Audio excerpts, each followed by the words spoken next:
tardes, licenciada. Buenas noches, licenciada. Buenas noches, licenciada. Buenas noches. Buenas noches, buenas noches. Buenas noches, adelante.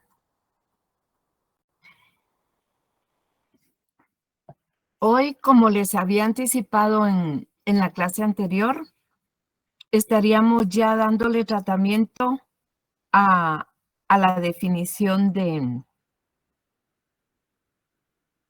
derecho romano.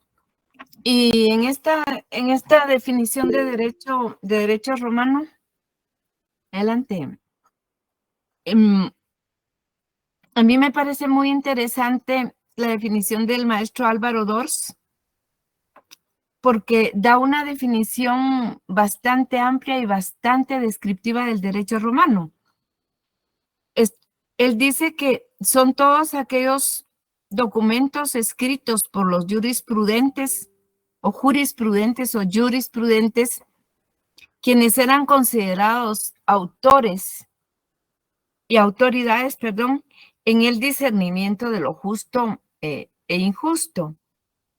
Agrega también en esa definición, agrega Álvaro Dors que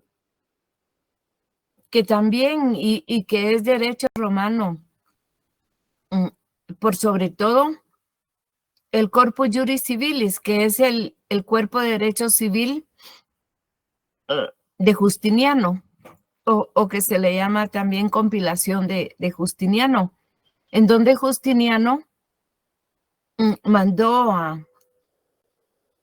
a conformar un gran equipo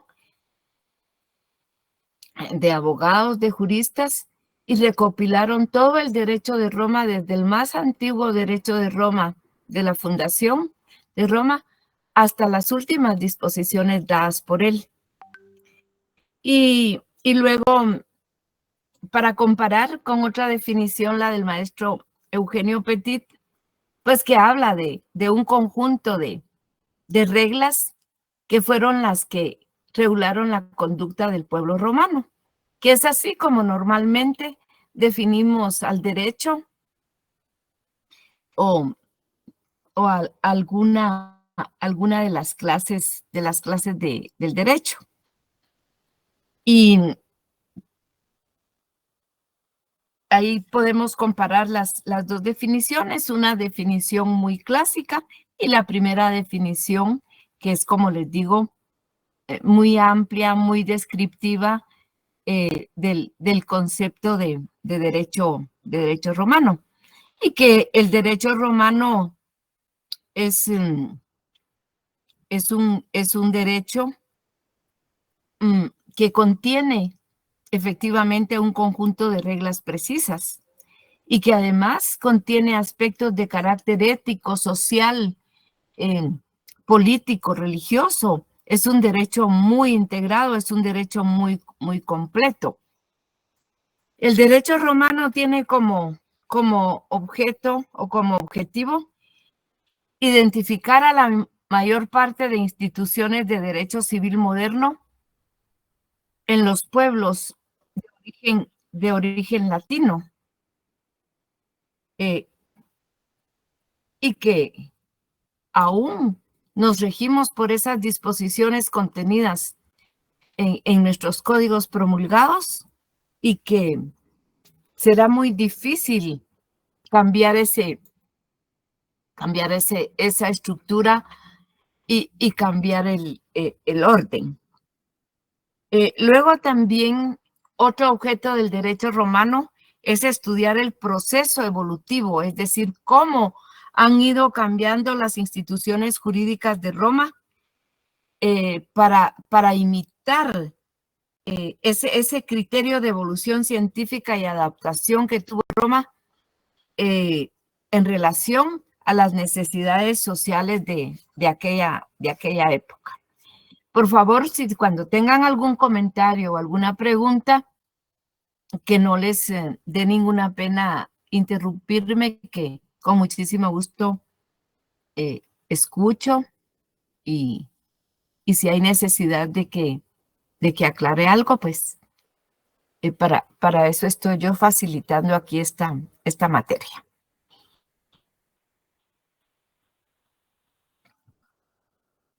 Entraríamos al tema de la clasificación del derecho. Para efectos didácticos tomamos varios criterios de clasificación y a veces un derecho se encuentra en una clasificación y se encuentra en otro criterio de clasificación. Pero por el derecho que tutela, los romanos dividieron al derecho en jus publicum y jus privatum, que es derecho público y derecho privado. Aquí estamos hablando de lo que protege el derecho y según lo que el derecho proteja, así será derecho público o derecho privado. El derecho público es la organización y funcionamiento del Estado romano y sus relaciones con los particulares.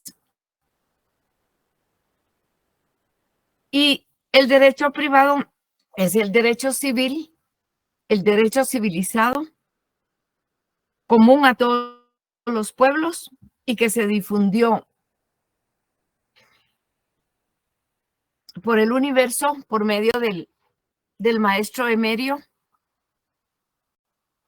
en la Universidad de Bolonia o de Bolonia en el siglo XII, que fue cuando reapareció la compilación de Justiniano. Y fundamentalmente hay que tomar en cuenta este elemento del derecho privado que rige las relaciones privadas entre particulares, mientras que el derecho público rige las relaciones del Estado con los particulares. Es importante decir que se ha querido hacer una clasificación tripartita del derecho, es decir, dividir el derecho en tres. En la modernidad se ha querido siempre, los familiaristas quieren que el derecho se divida en derecho público, derecho de familia, derecho privado.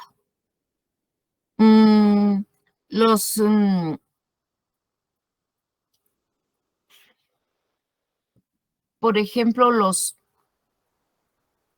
que incluyen las materias en lo que se ha dado llamar modernamente desde hace algún tiempo, derecho social, que ahí se incluye el derecho del trabajo, derecho al medio ambiente. Entonces han querido que el derecho se divida derecho público, derecho social, derecho privado. Sin embargo, estamos hablando de más de 2.800 años atrás que se hizo esa clasificación del derecho y el derecho se sigue dividiendo en derecho público y en derecho privado con el mismo concepto que se tenía en aquella época. Luego, forma parte del derecho privado el jus gentium o derecho de gentes, el jus civile o derecho civil y el jus honorarium o derecho honorario. Los vamos a explicar más adelante porque forman parte de las otras divisiones. Por su origen encontramos que el derecho se divide en derecho natural, que es el conjunto de derechos provenientes de la voluntad divina en relación con el ser humano. Es un derecho inmutable, significa pues que ese derecho no cambia y que es un derecho que va con todo lo que está en correspondencia con la equidad, con lo justo, con la justicia. Este es un derecho que está en la razón de la persona humana en su conciencia, puesto que sabemos, a no ser por alguna enfermedad, por alguna patología que tenga alguna persona en particular, pero sabemos cuándo estamos haciendo el bien y cuándo estamos haciendo el mal. Y sabemos que cuándo nos están haciendo el mal y cuándo nos están haciendo bien. Normalmente, pues, es ese derecho que viene de la voluntad divina y que se reduce a máximas simples de decir, pero a veces difíciles de cumplir, como no te hago a ti lo que yo no quiero que me hagas a mí. Luego, también, Ramiro, por favor, adelante.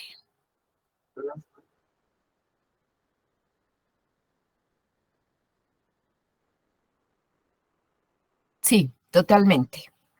Totalmente así. Porque aunque esté sancionado por las leyes humanas, o como se decía antes, la ley del hombre, el respeto a la vida humana va más allá de una legislación. Aunque tengamos bajo grado de escolaridad, sabemos que debemos de respetar la vida de las demás personas. Así es, Ramiro.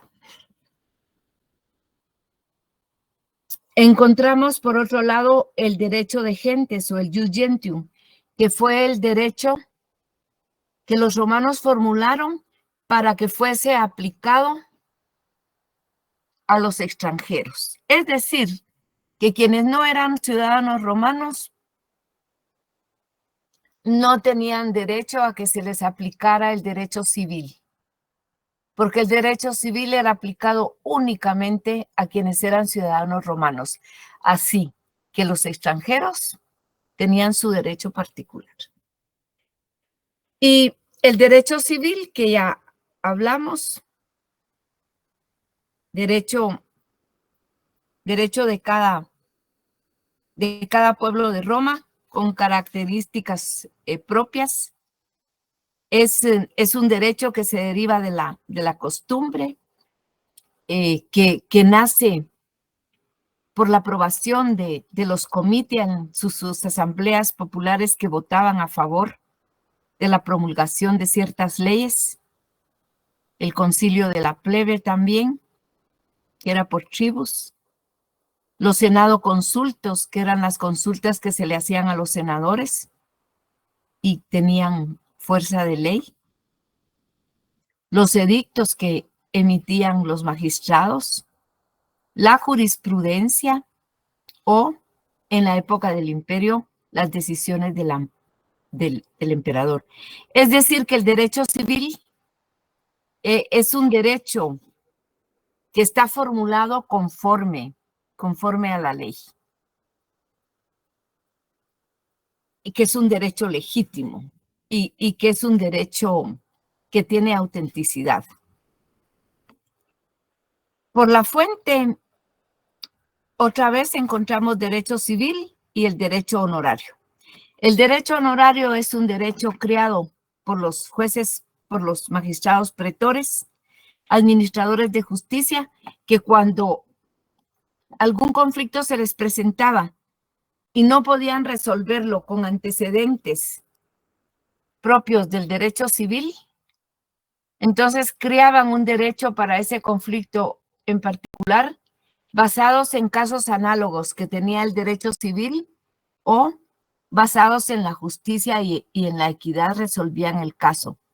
Y se fue formando una especie de jurisprudencia en relación a ese derecho, que vino a complementar al derecho civil, que no lo vino a contradecir, sino que llenó los espacios que la ley civil no tenía.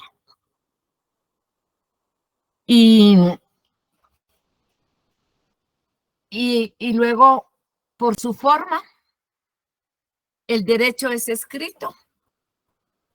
Es el derecho que aparece ya cuando a partir de la ley de las 12 tablas que fue escrita, las decisiones de los emperadores, los que se llamaban rescriptos imperiales, los senadoconsultos, los edictos, la jurisprudencia, que eran las opiniones emitidas por los jurisprudentes. Y el derecho no escrito es el que tuvieron en su primera etapa, que es la etapa arcaica del derecho de los romanos, etapa que no había al principio escritura. Era derecho consuetudinario no escrito que se transmitía de generación en generación, por tradición oral, y que nacía de la costumbre, era aceptado, legitimado y obedecido por la comunidad.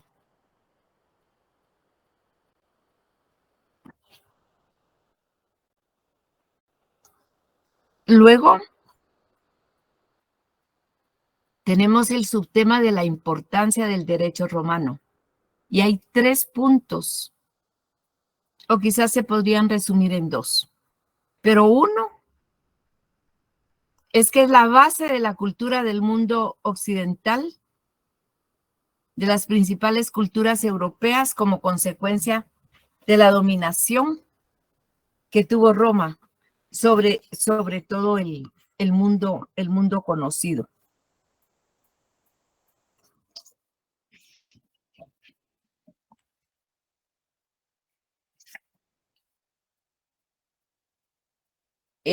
Luego, otro punto importante es la preponderancia que tuvo el desarrollo del derecho privado, del jus privatum.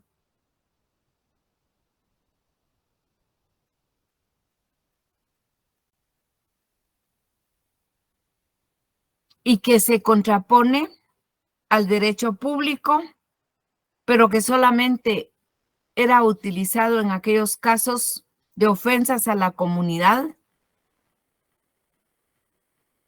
de ofensas a las cosas sacras, templos de los romanos, y en caso de invasiones.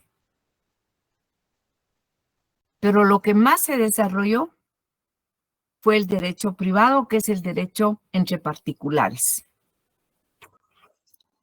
Y por otro lado, diríamos como tercer punto importante que tiene el derecho romano, es que fue la fuente de ordenamientos jurídicos como el derecho canónico, que dio el nacimiento de la estructura de la Iglesia Católica, a pesar de fundamentarse en una trilogía, Dios, Cristo y Espíritu Santo, que está expresado en la Biblia, pero tomó las instituciones del derecho romano y muchas normas jurídicas del derecho privado que todavía subsisten hoy en el código canónico, que es derecho canónico, derecho de la Iglesia Católica, que rige para todos sus fieles. Luego también el derecho británico o inglés, dado el dominio político que ejerció Roma en Britania, región que comprende actualmente Inglaterra y Gales, y hasta el siglo XIV en que Roma cambia de sistema jurídico para adaptar un sistema jurisprudencial, pero el sistema jurisprudencial es lo más propio, lo más hermosamente construido del derecho romano. Pero hay gente que dice que el derecho inglés o el derecho de los Estados Unidos no tiene que ver con el derecho romano. Pues sí, que tiene que ver, y con la parte con la parte más construida, con la parte de más exquisitez de la formación, estructuración del derecho romano, que es la jurisprudencia. Por eso, estos países tienen un sistema de precedentes. Luego también vemos que Francia, porque Roma dominó las Galias, región actual de Francia, y le dio la base para su ordenamiento legal actual.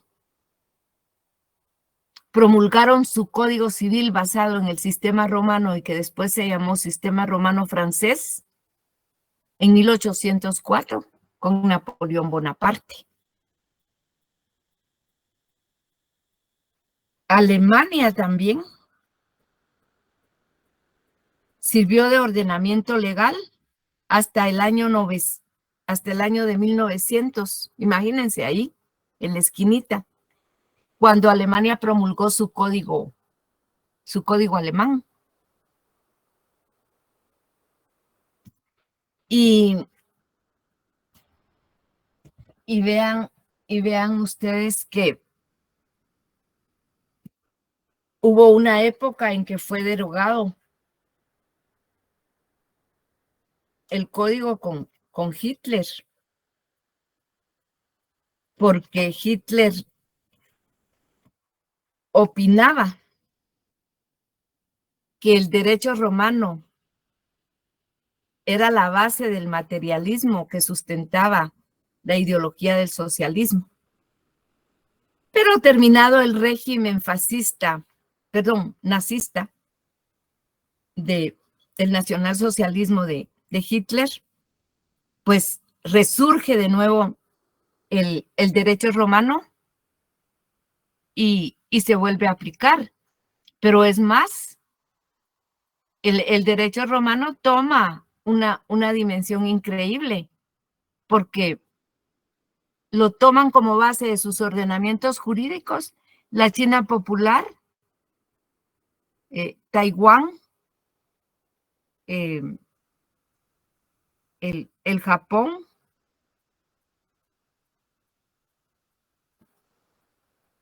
y de esa cuenta, veamos pues que el derecho romano no se quedó solamente alimentando las estructuras jurídicas de Occidente, y que vía invasión de los pueblos europeos que vinieron a dominar América Latina, también nos fue transmitido y hoy lo encontramos en nuestra legislación civil, sustantiva y también procesal. España no se salvó de la influencia del derecho romano, porque Roma dominó a los iberos y a los hispánicos, que eran como dos etnias de lo que hoy es España. Y cuando termina el imperio romano,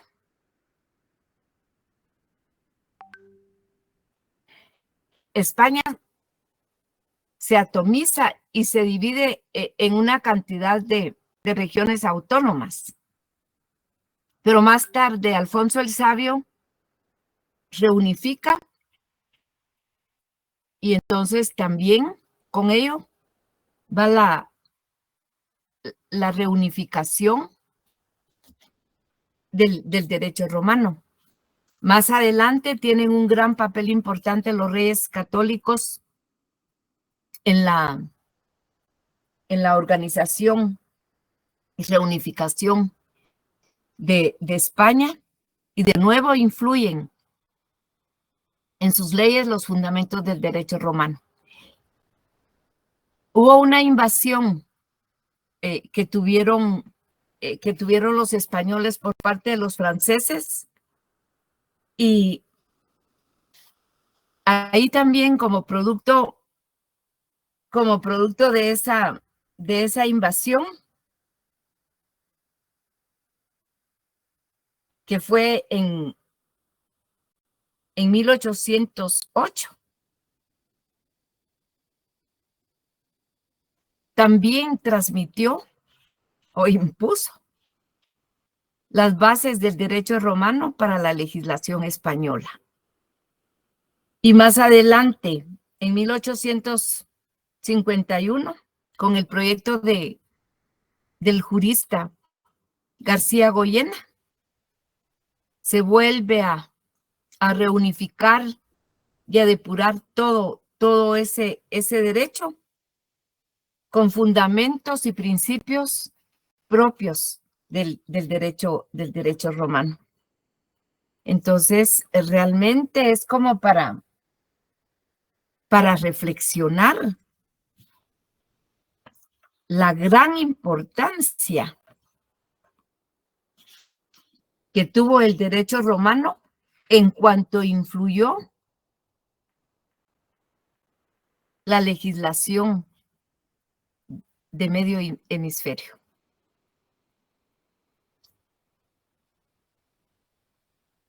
¿Alguna pregunta o algún comentario hasta acá?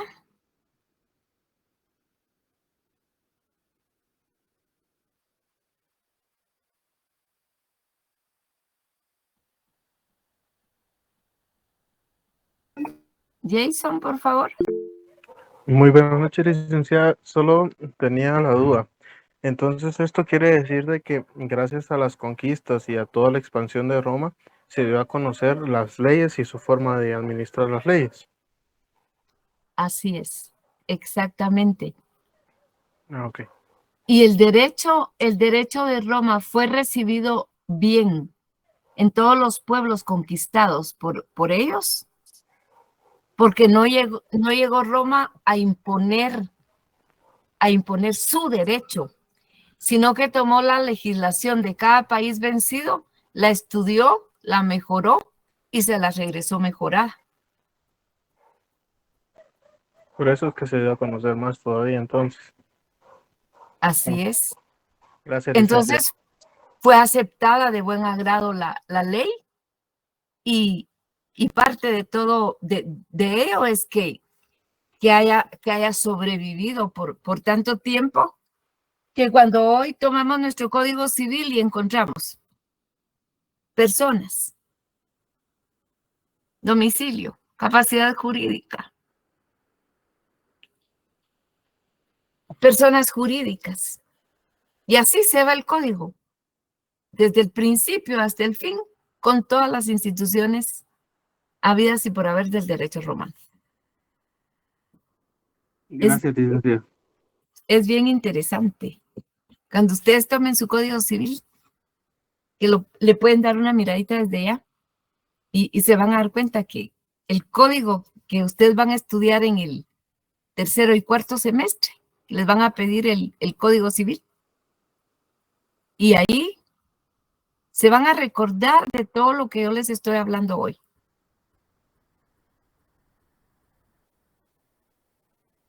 Y en el último subtema tenemos las etapas históricas del derecho romano. Se recuerdan que etapas de gobierno fue la monarquía, la república y el imperio. Bueno, el derecho tiene etapas históricas. La etapa arcaica, que abarca del 745 a.C. al 130 a.C. Abarca la monarquía y un poquitito más adelante de la república. Es la primera etapa del derecho romano. Se toma en cuenta y basado en los mores maiorum, que es la tradición práctica de los antepasados. Lo que hablábamos es el derecho consuetudinario. Allí se promulga la famosa ley de Semviral, primera fuente del derecho romano?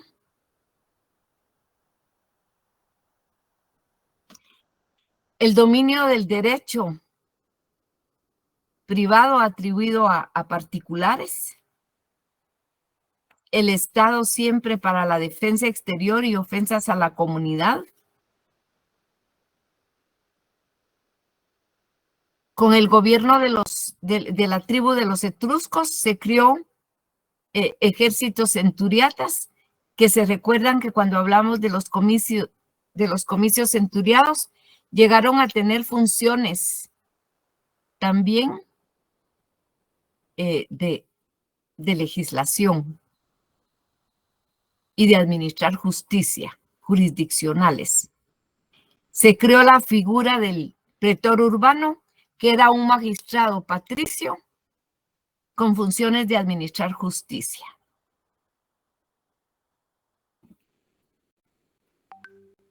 En la etapa clásica abarca un poquito de la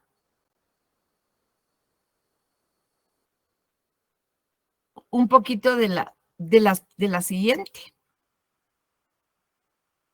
de la posterior, que es la posclásica. Pero la etapa clásica se da del 130 antes de Cristo y 230 después de Cristo. Yo no pregunto fechas en las evaluaciones, ¿oyen? Pero hay veces que es necesario señalarlas porque también necesitamos ubicarnos en el tiempo, situarnos, tener esa ubicación temporal nos ayuda un poco más a entender. Esta etapa clásica se dividió a su vez en 3 subetapas, una clásica propiamente dicha, otra clásica alta o central y la otra clásica tardía. Esta etapa clásica es la etapa de mayor esplendor del derecho romano. Es la etapa de la República, pero también abarca parte del principado que da lugar al imperio. Y se refuerza esa clase de los nobilitas que defendían de los magistrados y de los senadores. Es la época del dominio de Roma sobre todo el Mediterráneo. Ellos decían el Mare Nostrum. Todo el Mediterráneo a lo largo y a lo ancho. Desde Algeciras hasta Estambul.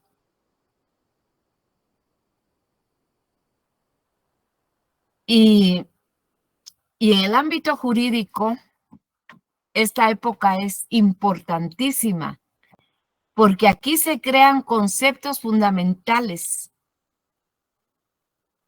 instituciones tales como el legado, la herencia, el dominio, la propiedad, la servidumbre.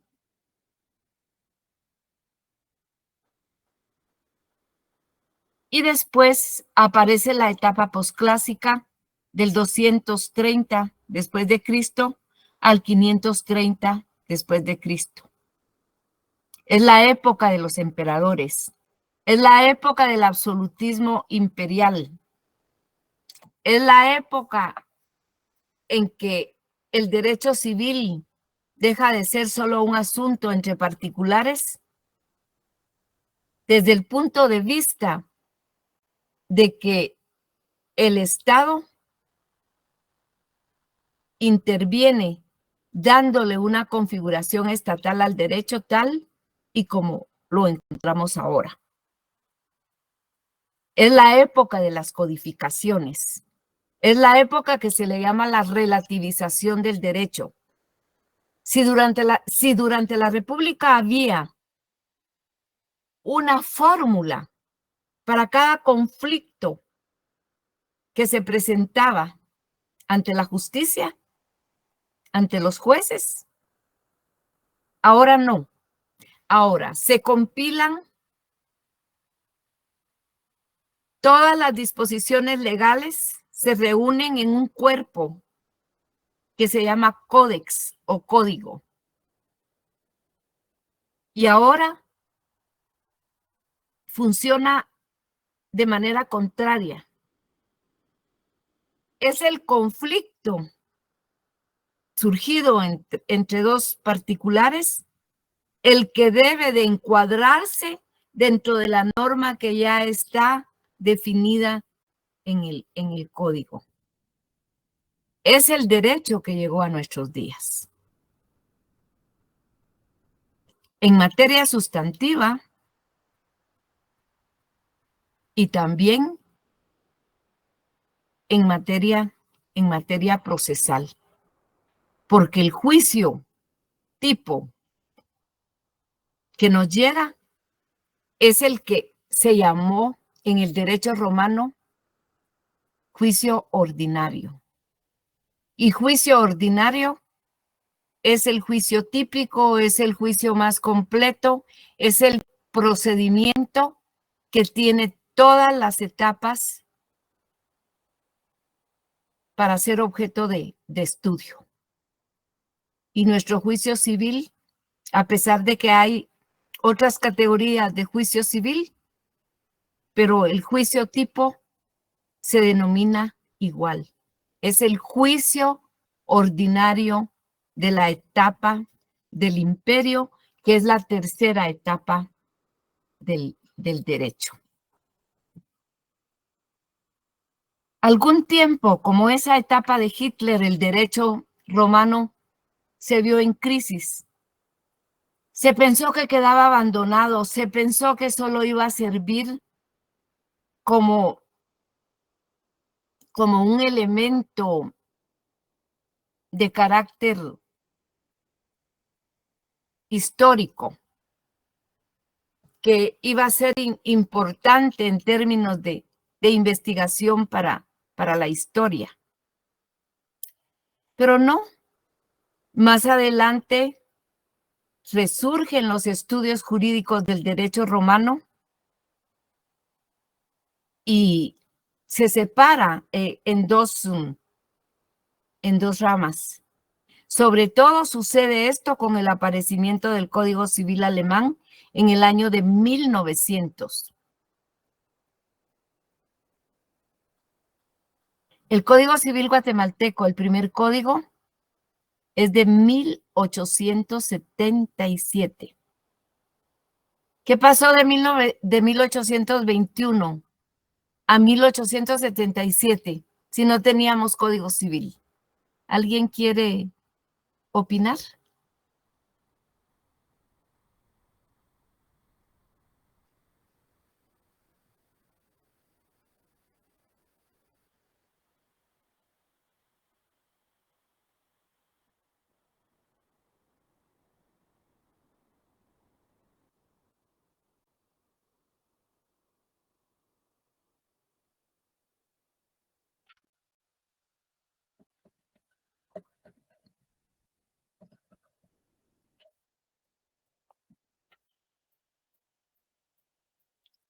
Si nuestra independencia fue en 1821 y el Código Civil primero es promulgado hasta 1877, ¿qué pasó en ese periodo? ¿Cuántos años pasaron? ¿Qué pasó en todos esos años? Esa es una pregunta de foro.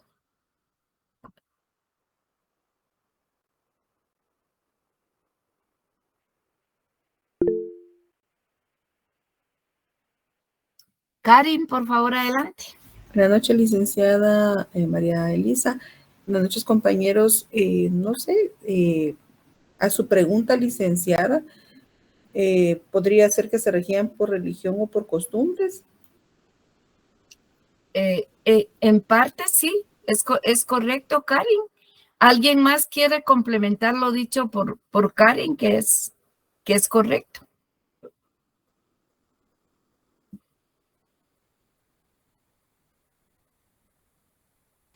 ¿Seguían utilizando las leyes de Indias, licenciada? Así es correcto. Cleaver. ¿Así se pronuncia tu nombre?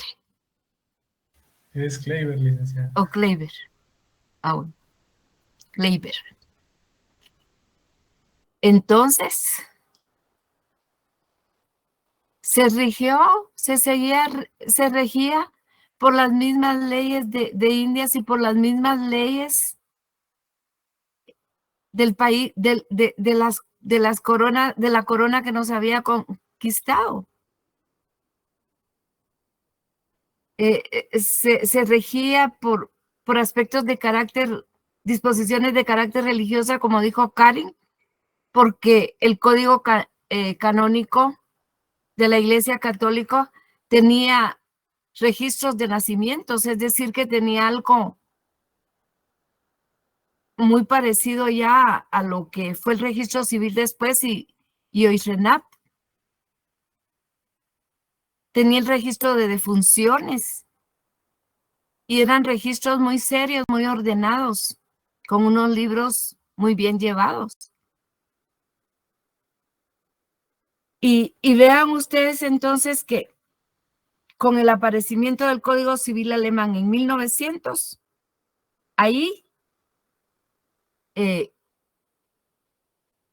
eso provoca un gran estudio del derecho civil y hay una corriente de estudio que se llama la de los alemanes, que se llama pandectista, por lo ordenado y la sistematización de las materias, pero que están basadas totalmente en el plan de derecho romano.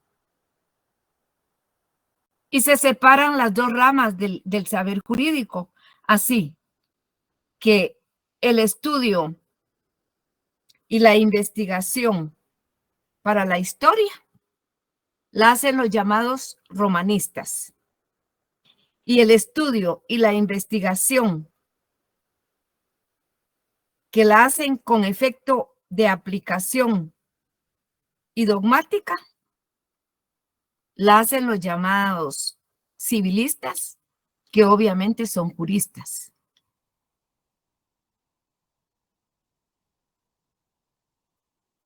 Y así es como hoy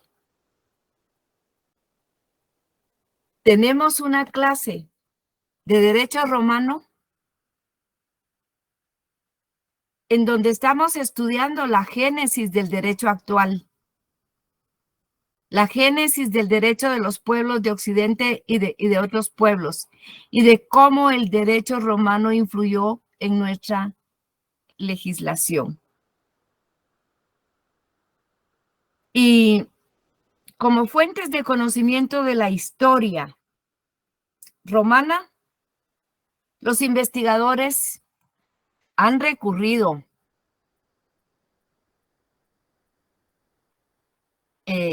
a los analistas que exponían los sucesos de cada año, a historiadores como por ejemplo Tito Livio, que escribió la historia de Roma en 40 tomos. La historia que escribió también Suetonio, que entre sus escritos tiene la biografía de los 12 Césares. Al historiador Tácito.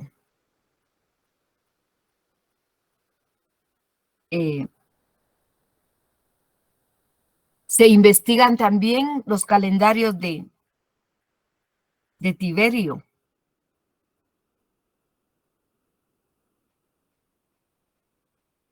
Los relatos de los pontífices. Las fiestas triunfales, que era de los triunfadores en los juegos.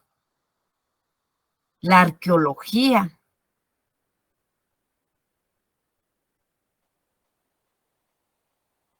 Y también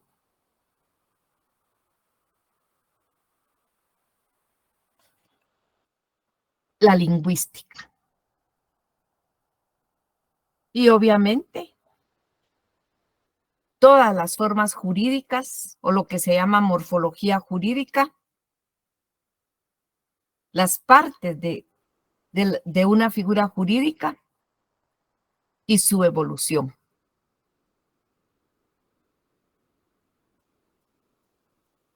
Pero los civilistas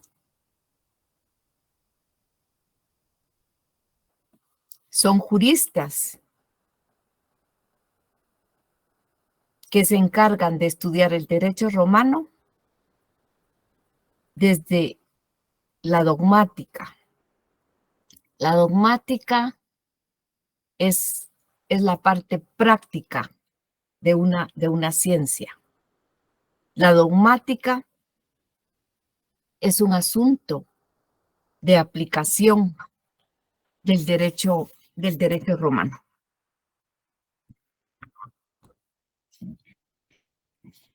Yo los dejaría hasta ahí por hoy para iniciar nuestra siguiente lección, que la vamos a desarrollar. La tengo dosificada para 2 sesiones de clase, que son las fuentes del derecho romano. Si tienen comentarios o si tienen preguntas, dudas, por favor. Si tienen dudas, no duden en formular las preguntas. Kleiber. Disculpe, licenciada, la parte dogmática entonces proviene también, bueno, fue utilizada en nuestra Constitución, ¿verdad? Porque está dividida en dogmática, pragmática y orgánica, ¿verdad? Claro, claro, también. Así es. Gracias, licenciada.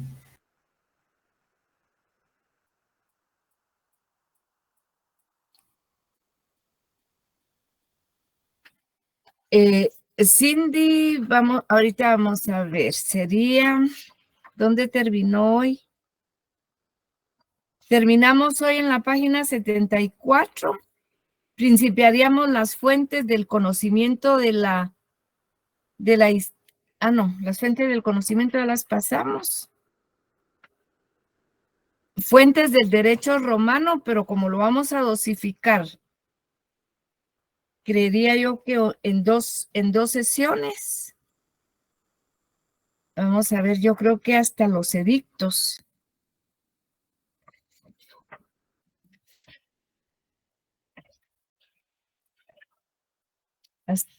Hasta los edictos, sí.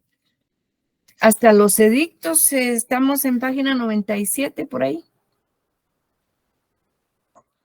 Página 96, 97.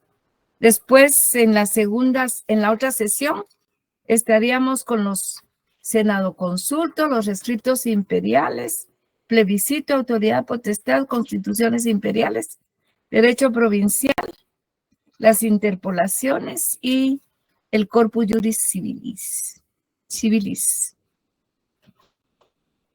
Eso sería para nuestras 2 siguientes clases, de la 77 a la 112.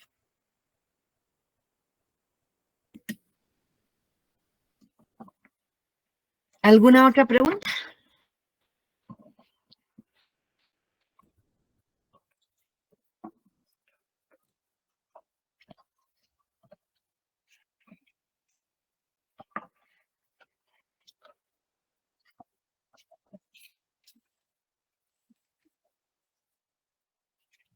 Ay, ¿por qué tan calladitos? Todo bien, dice Alfredo. Licenciada, yo sí tengo una duda, pero con relación al parcial. Yo quisiera saber si usted se va a basar solamente en el libro para el parcial y si nosotros podemos sacar exclusivamente un cuestionario y buscar las formas de estudio para poder lograr pasar el parcial.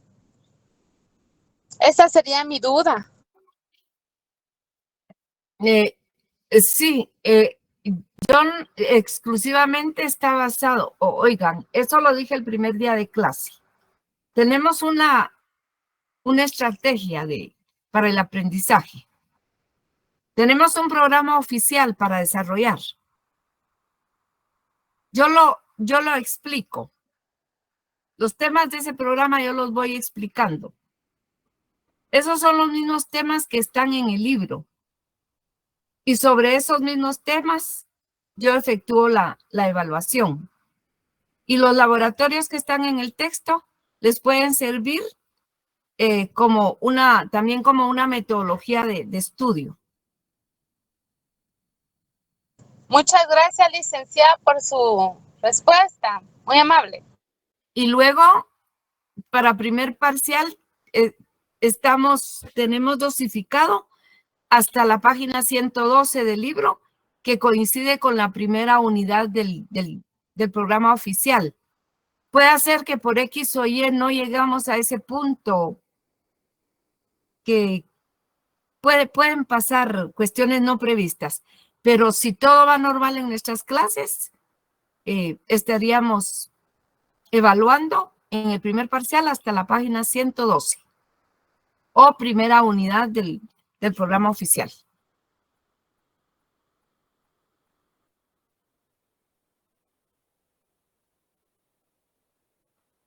Muchas gracias, licenciada. Por nada, Karina.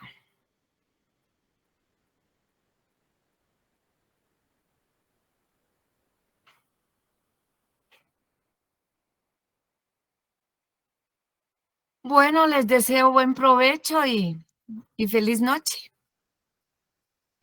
Gracias, licenciada. Feliz noche. Gracias, Gracias, licenciada. licenciada. Buenas noches. Feliz noche a todos.